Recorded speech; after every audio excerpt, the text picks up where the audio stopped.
The first howl cut through the night like a blade. Ethan Cole reined his horse hard at the edge of the ravine, heart hammering as the sound echoed again. Closer this time. Wolves. Not one or two, but a whole pack, their voices braiding together in a hungry chorus. He had learned years ago on the frontier to respect that sound. Wolves didn't howl like that unless they had found something weak or trapped. The moon slid out from behind a cloud, silvering the rocks below, and that was when Ethan saw her.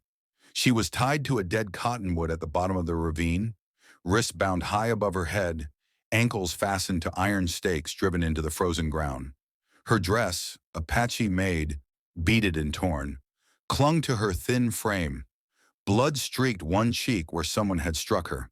She was barefoot, trembling, her breath fogging the air. Around her the dirt was churned with tracks, and beyond those tracks, glowing in the darkness, were eyes. Ethan didn't think. He didn't weigh the danger or consider the smart choice. He swung down from his saddle and started down the ravine, revolver in one hand, knife in the other. Somewhere behind him, his mind screamed that this was how men died, charging into a wolf pack for someone they didn't know. But another voice, older and louder, drowned it out. You don't leave a human being to die like this. The wolves stepped forward as one, their low growls vibrating through the ground. Ethan fired once into the air, the shot cracking the night open. The pack hesitated, then scattered just far enough to watch, to wait. Wolves were patient. They understood fear. They knew hunger would win. The woman lifted her head when she heard him, her eyes, dark, sharp, and unbroken despite everything, locked onto his. She didn't beg. She didn't cry out. She simply watched him, as if measuring whether this stranger was real or just another cruelty before the end. I'm here, Ethan said, his voice rough. I won't leave you. He cut the ropes fast, hands shaking more from anger than cold. Whoever had done this had meant to make a spectacle of her death, to let the wolves tear her apart slowly. When the last binding fell away, her legs gave out, and she collapsed into him. She was lighter than she should have been, all bone and exhaustion. But there was strength in the way she clutched his coat. The wolves surged forward again. Ethan fired twice more, then swung the woman up into his arms and ran. His horse spooked when they burst from the ravine. But Ethan soothed her with practiced ease, swung up, and rode hard into the trees as teeth snapped at the air behind them. He didn't slow until the howls faded into the distance, and the night fell quiet again. Only then did he look down at the woman in his arms. She was unconscious. Ethan took her to his cabin, a rough-hewn place tucked into a stand of pines miles from any town. He laid her by the fire, wrapped her in blankets, and cleaned her wounds as gently as he could. She stirred once, murmuring in a language he didn't understand, and tears slid from the corners of her eyes even though she didn't wake.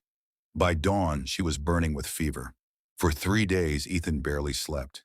He fed her water a sip at a time, cooled her skin, whispered nonsense just so she wouldn't be alone in the dark. He had buried too many people in his life, friends, neighbors, even a brother, and he refused to add her to that list. On the 4th morning, her eyes opened clear and focused. She studied him for a long moment, then spoke softly. You stayed. Ethan swallowed. Of course I did. Her name was Naylan. She told him her story in fragments, pieced together over days as her strength returned. A small band of outlaws had raided her people's winter camp, killing those who resisted and selling others south. Naylan had fought back. For that, they decided to make an example of her, tie her where wolves roamed, leave her to die screaming. They wanted us to fear, she said, her jaw tightening, to believe we are nothing. Ethan felt something hot and terrible settle in his chest. They were wrong. Recovery was slow. Naylan's feet were badly frostbitten, and she walked with pain even weeks later. Ethan built her crutches, then later carved her a cane.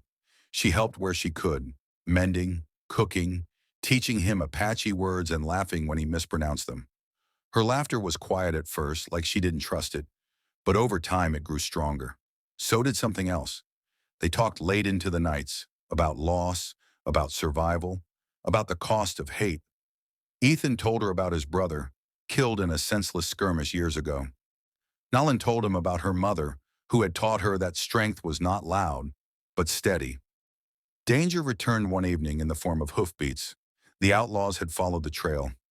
Ethan and Nalin stood back to back as the men approached the cabin, guns raised, voices mocking. "Thought we finished you," one of them sneered at Nalin. Ethan felt her steady beside him, not afraid, ready. The fight was short and brutal. Ethan knew the land, and Nalin knew how to disappear into shadow. By the time the smoke cleared, the men who had tried to erase her lay defeated. Some fled. Some would never hurt anyone again. When it was over, Nalin stood in the open, breathing hard, her shoulders squared. "They will not hunt us anymore." Spring came late that year. When it did, Nalin was strong enough to travel. Ethan offered to take her back to her people, though the thought of parting hollowed him out. When they reached her camp, the reunion was quiet and fierce. Embraces held too long, tears shed without shame. Nalin turned to Ethan before she went. "You could have left me," she said. "Many would have." "I couldn't," he replied simply. She touched his chest right over his heart. "Then you carry our story with you." Months later, when the wolves howled again in the distance, Ethan no longer heard only hunger in their voices. He heard survival. He heard the wild choosing who lived, and he remembered the woman who had been left to die and refused to.